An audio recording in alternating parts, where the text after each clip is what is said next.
let's talk a little bit about magnetic force.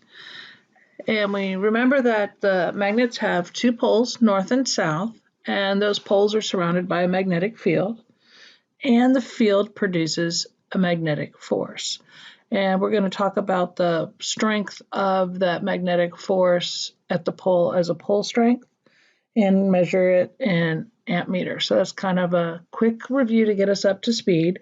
And just think about the time that you played with magnets, maybe those little ring magnets, you slide them on a pencil, or you've seen somebody do that. They appear to do something magical, but it's really not. One floating above the other magnet without ever touching it. It's just attracting and repelling, depending on their alignment. We're going to talk a little bit about why that happens.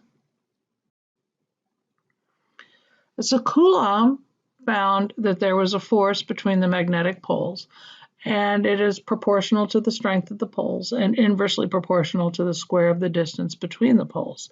So magnetic force is going to be equal to some constant that's called the permeability of free space times each pole strength, and divided by 4 pi and the square of the distance. Once again, Coulomb has another law, looks a lot like some others we've seen.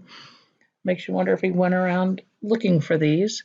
The permeability of free space is 4 pi times 10 to the minus 7 newtons per ampere squared. And we'll measure the force in newtons and the distance between the two poles in meters. So we talked about the field producing a force, and we can test that force with an imaginary north pole or test pole, and we place it in the field, and we can find out how much force is acting on that single pole using the equation shown here, where magnetostatic force is the pole strength times the magnetic field. Once again, the force is in newtons, and the pole strength is in amp meters. Just as keeping the units kind of straight, when you have magnetic field in Tesla, it is also equal to 1 Newton per ampere meter.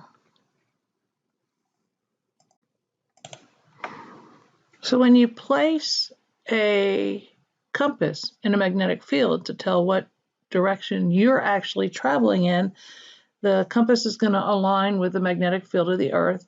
But what's really happening is the point of that compass is experiencing a force that is proportional to the strength of the magnetic field of the Earth. So here's a little mathematical example of that. It's nice, simple math. You're holding a bar magnet with a pole strength of 500 amp meters near a very strong electromagnet that creates a 2 Tesla magnetic field. And we're only going to talk about it acting on one end of that magnet, not both ends. So this is kind of a fictitious situation. How much force acts on that end of the bar magnet you placed in the field? So we have the magnetic field strength of 2 Teslas. We have that pole strength at 500 amp meters, and we want to know the force. Using the equation given that force is equal to a pole times the magnetic field, we multiply those two numbers together and get 1,000 newtons. So that's nice and straightforward math. Alrighty, bye-bye.